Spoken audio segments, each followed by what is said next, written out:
I've spent 16 years being the daughter my mom left behind to finish her life. I thought I was okay with it until I saw the nursery she built for my half-siblings, a room I was never allowed to have. I realized I was a placeholder in my mother's life the moment I saw her perfect family Christmas card.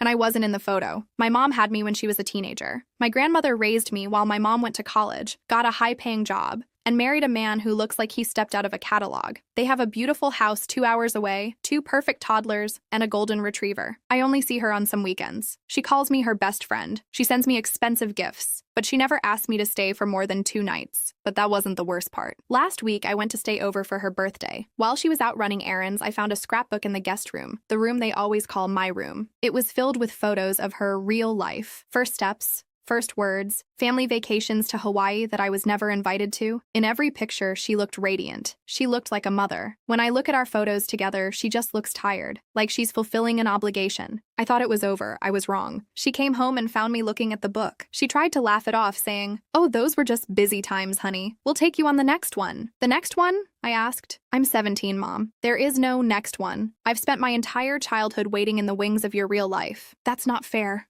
she whispered, her eyes tearing up. "I worked so hard to provide for you." "You provided money," I said, the words cutting through the air. "But you gave them your time. You gave them a home. I'm just the rough draft you had to finish before you could start the version of life you actually wanted." What happened next broke me. She didn't argue. She didn't tell me I was wrong. She just sat on the edge of the guest bed and started sobbing. Not the kind of crying that asks for comfort, but the kind that comes from being caught. Her husband came in, saw her crying, and looked at me like I was a monster. "How could you say that to her after everything she's done?" he demanded. I didn't answer. I just packed my bag. As I walked to my car, I realized the guest room wasn't my room. It was just a storage unit for her guilt. She's crying because the truth hurts, but I've been crying for 17 years, and she never even noticed the noise. Have you ever felt like the secret or the extra in your own family? Tell me your story in the comments and subscribe for more.